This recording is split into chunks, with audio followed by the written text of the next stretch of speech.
ബിസ്മില്ലാഹി വൽഹംദുലില്ലാഹ് നഹ്മദുല്ലാഹി വനസ്സല്ലി വനസ്സല്ലിമു അലാ റസൂലില്ലാഹി സയ്യിദിനാ മുഹമ്മദിൻ വഅലിഹി വസഹ്ബിഹി അജ്മഈൻ. അപ്പോൾ നമ്മുടെ കർബല അനുസ്മരണത്തിൻ്റെ 5-ാം ദിവസമായ ഇന്ന് അലി ഇബ്നു അബി താലിബിനെ കുറിച്ചാണ് നമുക്ക് സംസാരിക്കാനുള്ളത്. അലി ഇബ്നു അബി താലിബിനെ കുറിച്ച് സംസാരിക്കുമ്പോൾ മുസ്ലിം സമൂഹത്തിൻ്റെ പൊതുവായ ഒരു വിശേഷിപ്പിക്കൽ സാധാരണ നമ്മൾ ഈ ഖുതുബകളിലൊക്കെ കേൾക്കാറുണ്ട്. മുദ്ഹിരിൽ അജായിബ്, 4 ഖലീഫമാർക്ക് 4 വിശേഷണങ്ങളാണ് നൽകാറുള്ളത്. ഒന്ന്, വഹുവൽ ഇമാം ഷഫീഖ് അമീറുൽ മുഅ്മിനീൻ അബൂബക്കർ സിദ്ദീഖ്. പിന്നെ മുഅല്ലമു ഫിൽ അസ്ഹാബ് ഉമർ ഇബ്നുൽ ഖത്താബ്. സയ്യിദുൽ അഖ്താൻ ഉസ്മാൻ ഇബ്നു അഫ്ഫാൻ. മുദ്ഹിരിൽ അജായിബ് അലി ഇബ്നു അബി താലിബ് എന്നിങ്ങനെ 4 വിശേഷണങ്ങളാണ് നൽകാറുള്ളത്. അത് ഒരു ഈജിപ്ഷ്യൻ പണ്ഡിതൻ, അന്നത്തെ കാലത്ത് വളരെ സാഹിത്യപടുവായ ഒരു ഈജിപ്ഷ്യൻ പണ്ഡിതൻ അന്നത്തെ കാലത്ത് ഖുതുബ നിർവഹിക്കുമ്പോൾ അദ്ദേഹത്തിൻ്റെ മനസ്സിൽ തോന്നിയ ഒരു ആശയം പറഞ്ഞു. അത് പിന്നെ നമ്മൾ കൊണ്ടുനടക്കുന്നു എന്ന് മാത്രമേ ഉള്ളൂ. അതിന് പുറമെ നമ്മൾ സാധാരണ പറയാറുള്ളൊരു വിശേഷണമാണ് 4-ാം ഖലീഫ. 4-ാം ഖലീഫ എന്ന അർത്ഥത്തിൽ സാധാരണ നിലക്ക് നമ്മൾ പറയും 1-ാം ഖലീഫ അബൂബക്കർ, 2-ാം ഖലീഫ ഉമർ, 3-ാം ഖലീഫ ഉസ്മാൻ, 4-ാം ഖലീഫ അലി. 4-ാം ഖലീഫ എന്ന് പറയും. അങ്ങനെ പറയുന്നത് ആ ഭരണക്രമത്തിൻ്റെ അർത്ഥത്തിൽ ശരി തന്നെയാണ്, അത് തെറ്റൊന്നുമല്ല.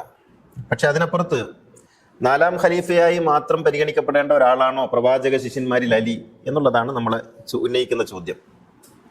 അതോടൊപ്പം അലിയിനോട് മുസ്ലിം സമൂഹം പുലർത്തിയിട്ടുള്ള സമീപനം, ചരിത്രപരമായ സമീപനം എത്രത്തോളം ശരിയാണ് എന്നുള്ളതും നാം ഓർക്കേണ്ടുന്ന വിഷയമാണ്. ഇപ്പം അഹ്ലുസുന്നത്തിൻ്റെയും തശയ്യുഇൻ്റെയും കിതാബുകളിലെല്ലാം ഒരുപോലെ ഉദ്ധരിക്കപ്പെട്ടിട്ടുള്ള, ഏതെങ്കിലും ഒരു വിഭാഗത്തിൻ്റെ മാത്രമല്ല, തശയ്യുഇൻ്റെയും അഹ്ലുസുന്നത്തിൻ്റെയും ഒക്കെ കിതാബുകളിൽ, അത് താരീഖിൻ്റെ കിതാബുകളാണെങ്കിലും ഹദീസിൻ്റെ കിതാബുകളാണെങ്കിലും സീറകളാണെങ്കിലും എല്ലാം ഒരുപോലെ ഉദ്ധരിക്കപ്പെട്ടിട്ടുള്ള കോമണായ ചില സംഗതികളെ നമ്മൾ വിലയിരുത്തിയാൽ നമുക്ക് മനസ്സിലാക്കാൻ കഴിയുന്ന കാര്യം, പ്രവാചക ശിഷ്യന്മാരിൽ പ്രവാചകനേറെ പ്രാധാന്യം നൽകിയിട്ടുള്ള ഒരാളാണ് അലി ഇബ്നു അബി താലിബ് എന്നാണ്. അത് ജ്ഞാനപരമായ കാരണത്താലാണ്. ഇപ്പം അബൂബക്കർ സിദ്ദീഖിന് മഹത്വം ഏറെയുണ്ട്. കാരണം പ്രവാചകന്റെ കൂടെ തുടക്കത്തിലേ ഉണ്ടായിരുന്ന ആളാണ്, നബിയുടെ അടുത്ത കൂട്ടുകാരനാണ്, സമപ്രായക്കാരാണ്, പ്രവാചകനിൽ സംശയലേശമന്യ വിശ്വാസം അർപ്പിച്ച ആളാണ്. അതുകൊണ്ട് തന്നെ അബൂബക്കർ സിദ്ദീഖിൻ്റെതായ സ്ഥാനം ഇസ്ലാമിക ചരിത്രത്തിലുണ്ട്, പ്രവാചക ശിഷ്യന്മാരിലുണ്ട്. നമുക്കിപ്പോൾ ഒരാളെ കുറിച്ച് പറയണമെങ്കിൽ മറ്റൊരാളെ ഇകഴ്ത്തണം എന്ന് പറയുന്ന ഒരു പൊതുവായ മാനുഷിക ദൗർബല്യം നമ്മൾ ഈ സഹാബികളുടെ കാര്യത്തിലൊക്കെ നമ്മൾ വെച്ച് പുലർത്തുന്നുണ്ടെന്നാണ് എനിക്ക് തോന്നുന്നത്. ഇപ്പം അലീനെ കുറിച്ച് പറയുമ്പോൾ അബൂബക്കറിന്റെ സ്ഥാനം കുറഞ്ഞു പോകുമെന്നുള്ളൊരു ആശങ്ക നമുക്കൊക്കെ ഉണ്ടാകാറുണ്ട്. മറ്റൊന്നുള്ളത്, അലി ഇബ്നു അബി താലിബിനെ കുറിച്ച് പറയേണ്ടത് ഷിയകളാണ് എന്ന ഒരു വേറൊരു ധാരണയാണ്. ഷിയാക്കളാണ് അലി ഇബ്നു അബി താലിബിനെ കുറിച്ച് പറയേണ്ടത്, നമ്മളൊന്നും അല്ല. നമ്മൾ ഷിയല്ല, നമ്മൾ സുന്നിയല്ല. പക്ഷേ ഇതാരാണ്, ഓരോരോ ആളുകളെ വീതം വെച്ച് കൊടുത്തത് ആരാണ്? ഇപ്പൊ ഈ ഖുർആനിന്റെ കാര്യത്തിലാണെങ്കിൽ അങ്ങനെയാണല്ലോ, ചില ആയത്തുകളൊക്കെ വീതം വെച്ച് കൊടുത്തിട്ടുണ്ട്. ഇപ്പൊ ലാ തദഉ മഅല്ലാഹി ഇലാഹൻ ആഖർ, ഇത് മുജാഹിദുകളുടെ ആയത്താണ്. ഫൽതകും മിൻകും ഉമ്മത്തുൻ യദഊന ഇലൽ ഖൈർ, ഇത് ജമാഅത്തുകാരുടെ ആയത്താണ്. അലാ ഇന്ന ഔലിയാ അല്ലാഹി ലാ ഖൗഫുൻ അലൈഹിം വലാ ഹും യഹ്സനൂൻ, ഇത് സുന്നികളുടെ ആയത്താണ്. ഇങ്ങനെ ഓരോരുത്തർക്കും ഒരു ആയത്ത്, ഇപ്പൊ നമ്മൾ ഒരു മൈക്കിൽ പ്രസംഗം കേൾക്കുന്നു, ആ പ്രസംഗിക്കുന്ന ആളെ കാണുന്നില്ല, ആരാണെന്ന് നമ്മൾ അറിയുന്നില്ലെങ്കിൽ ആയത്ത് കേട്ടാൽ നമുക്ക് തിരിയത് ഏത് കൂട്ടരുടെ പ്രസംഗമാണ്. കാരണം ഇങ്ങനെ ആയത്തുകൾ വീതം വെച്ച് കൊടുത്തതുപോലെ. അതുപോലെ പേരുകൾ, ഇപ്പോൾ ഹിറ മസ്ജിദ് എന്ന് കേട്ടാൽ നമുക്കറിയാം ജമാഅത്ത് ഇസ്ലാമിക്കാരുടേതാണ്. തഖ്വ മസ്ജിദ് അത് തബ്ലീഗുകാരുടേതാണ്. തൗഹീദ് ആണെങ്കിൽ അത് മുജാഹിദിൻ്റെതായിരിക്കും. മൊയ്തീൻ മസ്ജിദോ മറ്റോ ആണെങ്കിൽ അത് മിക്കവാറും സുന്നികളുടേതായിരിക്കും. ഇങ്ങനെ പേരുകളിൽ നിന്ന് തന്നെ നമുക്കൊരു സമൂഹത്തെ തിരിച്ചറിയാൻ കഴിയുന്ന വിധത്തിൽ ഭാഗീകരിക്കപ്പെട്ടു പോയ ഒരു സമൂഹം. അലി എന്ന് പറഞ്ഞാൽ ഷിയകളുടെ, ഇപ്പോ ഞാൻ ഇന്നലെ പറഞ്ഞല്ലോ, റഹ്മത്തുള്ളാഹി ഖാസിമി 4 വർഷം മുമ്പ് കോഴിക്കോട് 10 ദിവസം അലി ഇബ്നു അബി താലിബിനെ കുറിച്ചൊരു പ്രഭാഷണം നടത്തി. അതോടുകൂടി മൂപ്പര് ഷിയ ഏജന്റായി, ഇറാനിൽ നിന്ന് ഫണ്ട് വാങ്ങുന്ന ആളായി, പിന്നെ ഇങ്ങനെ പൊതുവെ സുന്നി സമൂഹത്തിലെല്ലാം ഫേസ്ബുക്കിലൊക്കെ ഇയാളെ കുറിച്ചുള്ള തെറികളാണ്. ഫാത്തിമ ബീവിയെ കുറിച്ചോ ഹസനെ കുറിച്ചോ ഹുസൈനെ കുറിച്ചോ കർബലയെ കുറിച്ചോ, ഇപ്പൊ നമ്മൾ കർബല അനുസ്മരണം നടത്തുന്നതിനെ കുറിച്ചുള്ള നമ്മുടെ ഫേസ്ബുക്കുകളിലും മറ്റും വരുന്ന കമന്റുകളൊക്കെ നോക്കിയാൽ നമുക്കറിയാം. അപ്പോൾ ഇങ്ങനെ ഇസ്ലാമിക ചരിത്രത്തിലെ അല്ലെങ്കിൽ പ്രവാചക ശിഷ്യന്മാരിലെ ഒരാളെ കുറിച്ച് പറയുമ്പോഴേക്കും അതൊരു വിഭാഗത്തിന് മാത്രം അർഹതപ്പെട്ടതാണ് എന്ന് കരുതാൻ മാത്രം ചരിത്രബോധമില്ലാത്തവരായി പോയത് എന്തുകൊണ്ടാണെന്നാണ് ഞാൻ ചോദിക്കുന്നത്. അലി ഇബ്നു അബി താലിബ് പ്രവാചക ശിഷ്യന്മാരിൽ പ്രവാചകനേറെ പ്രാധാന്യം നൽകിയ ആളാണ്. ഇപ്പോ ഖദീർ ഹും എന്ന് പറയുന്ന സംഭവം ബുഖാരി അടക്കമുള്ള ഹദീസുകൾ ഗ്രന്ഥങ്ങളിലൊക്കെ ഉണ്ട്. ഹജ്ജ് കഴിഞ്ഞിട്ട് റസൂൽ തിരിച്ചു പോവുകയാണ്, റസൂലുള്ളാഹിന്റെ അവസാനത്തെ വർഷം. പിന്നീട് റസൂൽ മാസങ്ങൾ മാത്രമേ ജീവിച്ചിരുന്നുള്ളൂ. അവസാനത്തെ വർഷം ഹജ്ജ് കഴിഞ്ഞ് തിരിച്ചു പോകുമ്പോൾ മക്കയുടെയും മദീനയുടെയും ഇടയിലുള്ള ഖദീർ ഹും എന്ന് പറയുന്ന സ്ഥലത്തെത്തിയപ്പോൾ റസൂൽ എല്ലാവരോടും അവിടെ ഇരിക്കാൻ പറഞ്ഞു, അവിടെ ഇറങ്ങാൻ പറഞ്ഞു. മുമ്പേ പോയവരൊക്കെ തിരിച്ചു വിളിക്കാൻ പറഞ്ഞു. കടന്നുപോയവരൊക്കെ തിരിച്ചു വിളിച്ച് എല്ലാവരെയും കൊണ്ടുവന്ന് അവിടെ ഒരു ജനസഞ്ചയമായി മാറി. ഈ ഖദീർ ഖും എന്ന് പറഞ്ഞാൽ ഇപ്പോഴും ഒട്ടും വികസനം എത്തിയിട്ടില്ലാത്തൊരു പ്രദേശമാണ്, ഒരു മരുഭൂമി. അവിടെ ഇവരെല്ലാവരെയും ഒരുമിച്ച് കൂടിയിട്ട് പ്രവാചകൻ പറയുന്നത്, എനിക്ക് നിങ്ങളോട് വളരെ പ്രധാനപ്പെട്ട ഒരു കാര്യം പറയാനുണ്ട്, മദീനയിൽ എത്തിയില്ലെങ്കിലോ. നിങ്ങൾ ആലോചിച്ച് നോക്കണം, മദീനയിൽ എത്തിയില്ലെങ്കിലോ എന്ന് പറഞ്ഞിട്ട് പ്രവാചകൻ അവിടെ കൂടിയിരിക്കുന്ന ആളുകളെ എല്ലാവരെയും വിളിച്ച്, പോയവരെ തിരിച്ചു വിളിച്ച് അവിടെ എല്ലാവരെയും ഇരുത്തി. എന്നിട്ട് പ്രവാചകൻ പറഞ്ഞു, ഞാൻ പറയുന്ന കാര്യം നിങ്ങൾ വളരെ ശ്രദ്ധയോടെ കേൾക്കണം, ഇത് എന്റെ വസിയത്താണ് എന്ന് പറഞ്ഞുകൊണ്ട് റസൂൽ ഒരു മുഖവുരയൊക്കെ പറഞ്ഞ് സെറ്റാക്കിയിട്ടാണ് റസൂൽ പറയുന്നത്, മൻ കുന്തു മൗലാഹു ഫഹാദ അലിയുൻ മൗലാഹു. എന്നെ നേതാവായിട്ട് അംഗീകരിക്കുന്നവരൊക്കെ അലിയിനെ നേതാവായിട്ട് അംഗീകരിക്കണം. മൻ കുന്തു മൗലാഹു ഫഹാദ അലിയുൻ മൗലാഹു, ഈ അലി അവരുടെയും നേതാവാണ് എന്ന് പറഞ്ഞിട്ട് അലിയിന്റെ കൈപിടിച്ച് മുകളിലേക്ക് ഉയർത്തുകയും അലിക്ക് വേണ്ടി പ്രാർത്ഥിക്കുകയും ഈ സമൂഹത്തെ ഏൽപ്പിച്ചു കൊടുക്കുകയും ചെയ്തു. അത് കേട്ടിട്ട് ഉമർ ബിൻ ഖത്താബ് കയറി വന്നിട്ട് അലി ഇബ്നു അബി താലിബിനെ ആലിംഗനം ചെയ്തുകൊണ്ട് പറഞ്ഞു, അബ്ശ്രി യാ അബാ തുറാബ്, അബൂ തുറാബെ നിനക്ക് സന്തോഷം, ഇക്കാര്യം എങ്ങാനും എന്റെ ജീവിതത്തിലാണ് ഉണ്ടായിരുന്നതെങ്കിൽ ഈ ദിവസം ഞങ്ങൾ പെരുന്നാളാക്കുമായിരുന്നു. ഇത് ബുഖാരി ഉദ്ധരിച്ച ഹദീസാണ്. ഞാൻ പറയുന്നത് ഈ ഒരൊറ്റ സംഗതി മതി. മക്കയിൽ നിന്ന് മദീനയിലേക്ക് ഹജ്ജ് കഴിഞ്ഞു പോകുന്ന പ്രവാചകൻ തന്റെ അവസാനത്തെ വസിയത്ത് എന്നുള്ള നിലക്ക് ഖദീർ ഖുമ്മിൽ ഈ ആളുകളെ ഇരുത്തിയത് വെറുതെയാണ്. എന്തുകൊണ്ടാണ് ഈ സംഭവത്തെ നമ്മൾ ആരും പ്രാധാന്യം നൽകി കാണാത്തത്? ഇതൊരു നിസ്സാര സംഭവം അല്ലല്ലോ. എന്തിനായിരിക്കാം പ്രവാചകൻ അങ്ങനെ ചെയ്തത്? ഇതൊരു അധികാര കൈമാറ്റമൊന്നുമല്ല, പ്രവാചകത്വം ഒരു അധികാരമേ അല്ല. റസൂലുള്ളാഹിന്റെ ഖലീഫ എന്നൊക്കെ പറഞ്ഞിട്ട് അധികാരവുമായി ബന്ധപ്പെട്ട് നമ്മൾ പറയുന്നത് തികച്ചും പൊളിറ്റിക്കലാണ്. നുബുവത്ത് ഒരു അധികാരമല്ല, നുബുവത്ത് ജ്ഞാനപരമായ ഒരു ഉത്തരവാദിത്തമാണ്. അതിന്റെ പിന്മുറക്കാരനായിട്ടാണ് അലീനെ ഏൽപ്പിക്കുന്നത്. അലീനെ പ്രവാചക ഇപ്പൊ റസൂല് അലീനെ മൗലയാക്കി എന്ന് പറഞ്ഞതുകൊണ്ട് അബൂബക്കർ സിദ്ദീഖ് ആദ്യത്തെ ഖലീഫ ആകുന്നതിൽ യാതൊരു തെറ്റുമില്ല. ആദ്യത്തെ ഖിലാഫത്തും മൗല എന്ന് പറഞ്ഞ് പ്രവാചകനെ ഏൽപ്പിക്കുന്ന ഈ ഉത്തരവാദിത്വവും രണ്ടും രണ്ടാണ്. അത് ഒരു സംഗതിയല്ല. അപ്പൊ റസൂല് ഇങ്ങനെ ഒരു ഉത്തരവാദിത്വം അല്ലെങ്കിൽ ഇങ്ങനെ ഒരു ബഹുമതി അലി ഇബ്നു അബി താലിബിന് കൊടുക്കുകയും അത് ഈ ജനസഞ്ചയം സാക്ഷി നിർത്തി അത് ഏറ്റുവാങ്ങുകയും അത് ബുഖാരി ഉൾപ്പെടെയുള്ള അഹ്ലുസുന്നത്തിന്റെ കിതാബുകളും അതുപോലെ തശയ്യുവിന്റെ കിതാബുകളും ഒരുപോലെ ഉദ്ധരിക്കുകയും ആർക്കും എതിരഭിപ്രായം ഇല്ലാതിരിക്കുകയും ചെയ്ത ചരിത്ര സത്യം അവിടെ ഉണ്ടായിരിക്കെ എന്തുകൊണ്ടായിരിക്കാം ഇത് നാം ചർച്ച ചെയ്യാതെ പോകുന്നത്? ഞാന് ചേന്നമംഗലൂർ താമസിക്കുന്ന സമയത്ത് ഖദീർ ഖും ആഘോഷിക്കാൻ വേണ്ടിയിട്ട് CM സാഹിബിനൊക്കെ വിളിച്ച് ഞങ്ങളവിടെ ഒരു ചെറിയൊരു മജ്‌ലിസ് ചേർന്നു, ചെറിയൊരു പാട്ടും ഒക്കെ ആയിട്ട്. എനിക്കെതിരെ എഴുതിയ അകമ്പുരുൾ ഒരു പോസ്റ്റ്മോർട്ടം എന്ന് പറഞ്ഞിട്ട് ഹൈസണിൽ വെച്ച് പ്രസിദ്ധീകരിച്ച പുസ്തകത്തിൽ എനിക്കെതിരെയുള്ള വലിയ ആരോപണം ഖദീർ ഖും ആഘോഷിച്ചു എന്നുള്ളതാണ്. ഖദീർ ഖും ആഘോഷിക്കാനുള്ളതല്ലേ? മുഹമ്മദ് നബി നമ്മുടെ റസൂലായി നമ്മൾ അംഗീകരിക്കുന്നുവെങ്കിൽ ആ റസൂൽ തന്റെ പിന്മുറക്കാരനായി ഒരാളെ കൈപിടിച്ചേൽപ്പിക്കുന്നു എന്ന് പറയുന്ന സംഭവം ചെറുതല്ലല്ലോ, അത് ആഘോഷിക്കാനുള്ളതല്ലേ. പിന്നെ രണ്ടാമത് തത്ഹീറിന്റെ ആയത്തിറങ്ങിയപ്പോൾ അഹ്ലുൽ ബൈത്തിനെ കുറിച്ച് യുതഹിറുഹും തത്ഹീറ, തത്ഹീറിന്റെ ആയത്തിറങ്ങിയപ്പോൾ ആ ആയത്ത് ഇറങ്ങിയ ഒരു പശ്ചാത്തലത്തിൽ റസൂല് വിളിച്ചു, ഫാത്തിമയെ വിളിച്ചു, അലിയെ വിളിച്ചു, ഹസനെ വിളിച്ചു, ഹുസൈനെ വിളിച്ചു. അങ്ങനെ എല്ലാവരെയും വിളിച്ച് റസൂല് ഉൾപ്പെടെ 5 തലകൾ വെച്ചുകൊണ്ട് റസൂൽ ഒരു പുതപ്പെട്ടു. ഇത് റാസിയിലുണ്ട്, തബരിയിലുണ്ട്, കുത്തുബിയിലുണ്ട്, എല്ലാ അഹ്ലുസുന്നത്തിന്റെ തഫ്സീറുകളിലും ഈ സംഗതി ഉണ്ട്.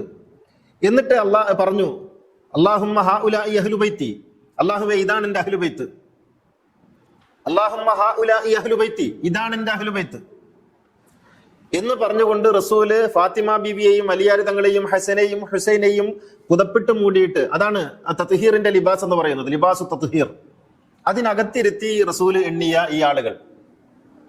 നിങ്ങൾ നോക്കൂ, റസൂലിന്റെ സഹാബികളുടെ കൂട്ടത്തിൽ അലീനെ പോലെ മറിച്ചുള്ള ഒരാളെ കാണിച്ചു തരാൻ ഒക്കുമോ? ഇഖ്റ ബിസ്മി ഇറങ്ങുന്ന സമയത്ത് റസൂലുള്ളാഹിന്റെ കൂടെ ഉണ്ട്, അവസാനത്തെ ആയത്ത് ഇറങ്ങുന്ന സമയത്തും ആ ശ്വാസം നിലക്കുന്ന സമയത്തും റസൂലുള്ളാഹിന്റെ കൂടെ ഉണ്ട്. അബൂബക്കർ സിദ്ദീഖ് ഇഖ്റയിന് ശേഷമല്ലേ വന്നത്. അപ്പോ ഞാൻ പറയുന്നത് റസൂലുള്ളാഹിന്റെ നുബുവത്തിന് സാക്ഷ്യം വഹിച്ച, റസൂലുള്ളാഹിന്റെ നുബുവത്തിന്റെ 1ാമത്തെ ആയത്ത് എഴുതി വെച്ച, എന്നിട്ട് കാത്തിബുൽ വഹി എന്ന വിശേഷണം എന്തുകൊണ്ടാണ് അലി ഇബ്നു അബൂ താലിബിന്? നമ്മൾ ഈ ഖുർആൻ ക്രോഡീകരണം എന്ന കെട്ടുകഥ ഉണ്ടാക്കിയല്ലോ, ഉസ്മാൻ ഇബ്നു അഫ്ഫാനാണ് ക്രോഡീകരിച്ചത്. ഈ ഖുർആൻ ക്രോഡീകരണം എന്ന കെട്ടുകഥയുടെ 1ാമത്തെ പ്രശ്നം, ഉസ്മാൻ ഇബ്നു അഫ്ഫാൻ അങ്ങനെ ഖുർആൻ ക്രോഡീകരണം ഏൽപ്പിക്കുന്നുവെങ്കിൽ ഉസ്മാൻ ഇബ്നു അഫ്ഫാൻ നിസ്സംശയം ഏൽപ്പിക്കുക അലി ഇബ്നു അബി താലിബിനെയാണ്. കാരണം ഉസ്മാൻ ഇബ്നു അഫ്ഫാൻ ഈ പറഞ്ഞ മുആവിയൻ മതത്തിലുള്ള ആളൊന്നുമല്ലല്ലോ. ഉസ്മാൻ ഇബ്നു അഫ്ഫാൻ ഏൽപ്പിക്കുക അലി ഇബ്നു അബി താലിബിനെയാണ്. കാരണം അലി ഇബ്നു അബി താലിബാണ് 1ാമത്തെ വഹി എഴുതി വെച്ചത്. ആ അലി ഇബ്നു അബി താലിബാണ് അവസാനത്തെ വഹി എഴുതി വെച്ചത്. ഒന്നാമത്തെ സെയ്ദിനെ ഏൽപ്പിച്ചു എന്ന് പറഞ്ഞു. സെയ്ദ് എന്ന് പറഞ്ഞാൽ അൻസാരിയാണ്. 13 കൊല്ലം വഹി കഴിഞ്ഞതിന് ശേഷം വന്നു ചേർന്ന ആളാണ് സെയ്ദ്. സെയ്ദ് ബിൻ സാബിത്തിനെ ഖുർആൻ എഴുതാൻ ഏൽപ്പിക്കുന്നത് പകുതി മാത്രമേ അദ്ദേഹത്തിന് പരിചയമുള്ളൂ, ബാക്കി കേട്ടുപഠിച്ചതാണ്. അലി ഇബ്നു അബി താലിബ് നേർക്കുനേർ സാക്ഷിയായതാണ്. ഖുർആൻ ക്രോഡീകരണം എന്നത് കെട്ടുകഥയാണ്, റസൂലുള്ളാഹി തന്നെ ക്രോഡീകരിച്ചതാണത്. അള്ളാഹു ക്രോഡീകരിച്ചാണ്, റസൂലുള്ളാഹി പറഞ്ഞു കൊടുത്തതാണ്. ഇത് ഖുർആൻ ഒരിക്കലും പ്രവാചകൻ ഖുർആൻ കൈമാറാൻ വേണ്ടി നിയോഗിതനായ പ്രവാചകൻ ഖുർആൻ വിട്ടിച്ചു പോവോ ക്രോഡീകരിക്കാതെ? ആ കെട്ടുകഥകൾ അവിടെ ഇരിക്കട്ടെ. ഞാൻ പറയുന്നത് അലി ഇബ്നു അബി താലിബാണ് റസൂലുള്ളാഹിന്റെ മുഴുവൻ വഹീനും സാക്ഷിയായ ഏക സഹാബി. ഖദീജ ബീവി ഉണ്ട്, പക്ഷെ ഖദീജ ബീവി പകുതിക്ക് വെച്ച് മരണപ്പെട്ടു പോയി. പിന്നെ സെയ്ദ് ബിൻ ഹാരിസ ഉണ്ട്, അദ്ദേഹവും മരണപ്പെട്ടു പോയി. റസൂലുള്ളാഹിന്റെ ഒന്നാമത്തെ വഹിയും അവസാനത്തെ വഹിയിലും ഒരുപോലെ സാക്ഷ്യം വഹിച്ച, എല്ലാ വഹിയും എഴുതി വെച്ച, റസൂലുള്ളാഹിന്റെ നിഴലായി കൂടെ നിന്ന ഒരേ ഒരു സഹാബിയെ ചരിത്രത്തിലുള്ളൂ, അത് അലി ഇബ്നു അബി താലിബാണ്. റസൂലുള്ളാഹിക്ക് നബുവത്ത് കിട്ടുമ്പോൾ അലിന്റെ പ്രായം 13, ചില അഭിപ്രായം അനുസരിച്ച് 14. എന്നിട്ട് റസൂലുള്ളാഹിന്റെ വഹി കിട്ടുന്ന സമയത്ത് എന്താണ് പറയുന്നതെന്ന് മൂപ്പർക്ക് മനസ്സിലാവുന്നില്ല. കാലിന് ഈ ആണിയുടെ പ്രശ്നമുള്ളത് കൊണ്ട് തന്നെ വേച്ച് വെച്ചാണ് നടക്കുന്നത്. അപ്പൊ ആ സഫാ സമ്മേളനത്തിൽ മൂപ്പർ അവിടെ ഇരുത്തി റസൂല്. എന്നിട്ട് റസൂല് പറഞ്ഞൊരു വാക്കുണ്ട്, നിങ്ങൾക്ക് വല്ല സംശയവും ചോദിക്കുകയാണെങ്കിൽ ഈ കുട്ടിയോട് ചോദിച്ചു നോക്കണം. നുബുവത്തിന്റെ ഒന്നാമത്തെ നാളായി പറയുന്നത്, നുബുവത്തിന്റെ ഒന്നാമത്തെ നാളിൽ എല്ലാ സീറകളിൽ എഴുതി വെച്ച ചരിത്രം ഞാൻ ഈ പറയുന്നത്. നിങ്ങൾക്ക് വല്ല സംശയം ഉണ്ടെങ്കിൽ, നിങ്ങൾക്ക് ഞാൻ എന്റെ കാര്യത്തിലോ ഞാൻ ഈ പറയുന്ന സന്ദേശങ്ങളുടെ കാര്യത്തിലോ വല്ല സംശയം ഉണ്ടെങ്കിൽ ഈ കുട്ടിയോട് ചോദിച്ചു നോക്കുന്ന പറഞ്ഞിട്ട് അലിയിലേക്ക്, മറിയം ഈസയിലേക്ക് ചൂണ്ടിയതുപോലെ ചരിത്രം പറയുന്നു. മറിയം ഈസയിലേക്ക് ഫഅശാറത്ത് ഇലൈഹി എന്ന് പറയുന്നില്ലേ, മറിയം ഈസയിലേക്ക് ചൂണ്ടിയതുപോലെ റസൂല് അലിയിലേക്ക് ചൂണ്ടി. റസൂലിന്റെ നുബുവത്തിനെ സാക്ഷ്യപ്പെടുത്താൻ റസൂല് കണ്ടെത്തിയത് അലിയായിരുന്നു. അപ്പോഴാണ് സദസ്സിൽ നിന്ന് എഴുന്നേറ്റ് ചോദിച്ചത്, എട്ടും പൊട്ടും തിരിയാത്ത കുട്ടിയോടാണോ ഞങ്ങൾ ചോദിക്കേണ്ടത്? അപ്പൊ റസൂല് പറഞ്ഞു, അവൻ ആരാണെന്ന് നിങ്ങൾക്ക് പിന്നീട് മനസ്സിലാകും. അതാണ് ചരിത്രം, ഇതാണ് അലി. ഞാൻ പറയുന്നു, അലീനെ മഹത്വപ്പെടുത്താൻ നമ്മളാരും വരണ്ട. ഇപ്പം സാധാരണ നമ്മൾ പറയാറുണ്ടല്ലോ, മുഹമ്മദ് നബിയെ നമ്മൾ മഹത്വപ്പെടുത്തേണ്ടതില്ല. നമ്മുടെ ഷാ വലിയുല്ലാഹി ദഹ്ലവി ഒരു ലേഖനം എഴുതിയിട്ട് അദ്ദേഹം ആ ലേഖനത്തിന്റെ ആമുഖമായിട്ട് എഴുതിയതായി പറയപ്പെടുന്നുണ്ട്. മാ മദ്ദഹ്തു മുഹമ്മദൻ ബി മഖാലത്തി വലാകിൻ മദ്ദഹ്തു മഖാലതൻ ബി മുഹമ്മദി. ഞാനൊരു മുഹമ്മദിനെ കുറിച്ച് ഒരു ലേഖനം എഴുതിയിട്ട് റസൂലുള്ളാഹിനെ പുകഴ്ത്തുകയെന്നല്ല, മറിച്ച് റസൂലുള്ളാഹിനെ കുറിച്ച് എഴുതിയിട്ട് ഞാൻ സ്വയം മഹത്വപ്പെടാൻ ശ്രമിക്കുകയാണ്. അലീനെ പറഞ്ഞിട്ട് നമ്മളാരും മഹത്വപ്പെടുത്തേണ്ടതൊന്നുമില്ല. കാരണം അത് മഹത്വത്തിന്റെ ഉടമയായി നൂറിന്റെ നൂറായി ജനിച്ച ഒരു മഹാനാണ്. കഅബയിലാണ് ജനിച്ചത്. കഅബയിൽ ജനിച്ച അതൊക്കെ ഒരു അവിചാരിതമായ ഇൻസിഡന്റ് ആയിട്ട് നിങ്ങൾ വിചാരിക്കുന്നുണ്ടോ? കഅബയുടെ അകത്ത് ഫാത്തിമ, അതായത് അലിയാര് തങ്ങളുടെ ഉമ്മ, കഅബ വൃത്തിയാക്കുന്നതിന് വേണ്ടി 8 മാസമുള്ള സമയത്താണ് കഅബയുടെ അകത്ത് കയറുന്നത്. അവിടെ വെച്ച് പേറ്റുനോവ് അനുഭവപ്പെടുകയും കഅബയുടെ ഉള്ളിൽ പിറക്കുകയും ചെയ്തു. കഅബയുടെ ഉള്ളിൽ ഒരു കുട്ടി ജനിക്കുന്നു എന്നുള്ളത് ഇലാഹിയായ ഒരു പ്രോഗ്രാമിങ്ങിന്റെ ഭാഗമല്ല എന്ന് ആർക്കാ പറയാൻ പറ്റുക? കഅബയുടെ അകത്ത് വൃത്തിയാക്കാൻ വേണ്ടി കയറിയപ്പോൾ അവിടെ വെച്ച് പ്രസവിക്കുന്നു. നമ്മൾ മുഴുവനും ഏതൊരു ദിശയിലേക്ക് തിരിഞ്ഞു നിൽക്കുന്നുവോ ആ ഗേഹത്തിന്റെ അകത്ത് വെച്ച് അവിചാരിതമായി പിറന്ന കുട്ടിയാണ് അലി.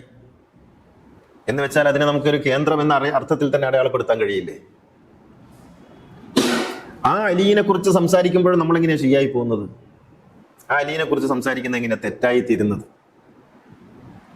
പുറത്തു നോക്കൂ. ആ അലീനെ കുറിച്ച് ഓർക്കണ്ടേ? ഇപ്പോ റമദാൻ 20-20 21 അലിയാർ തങ്ങൾ കൊല്ലപ്പെടുന്നത്.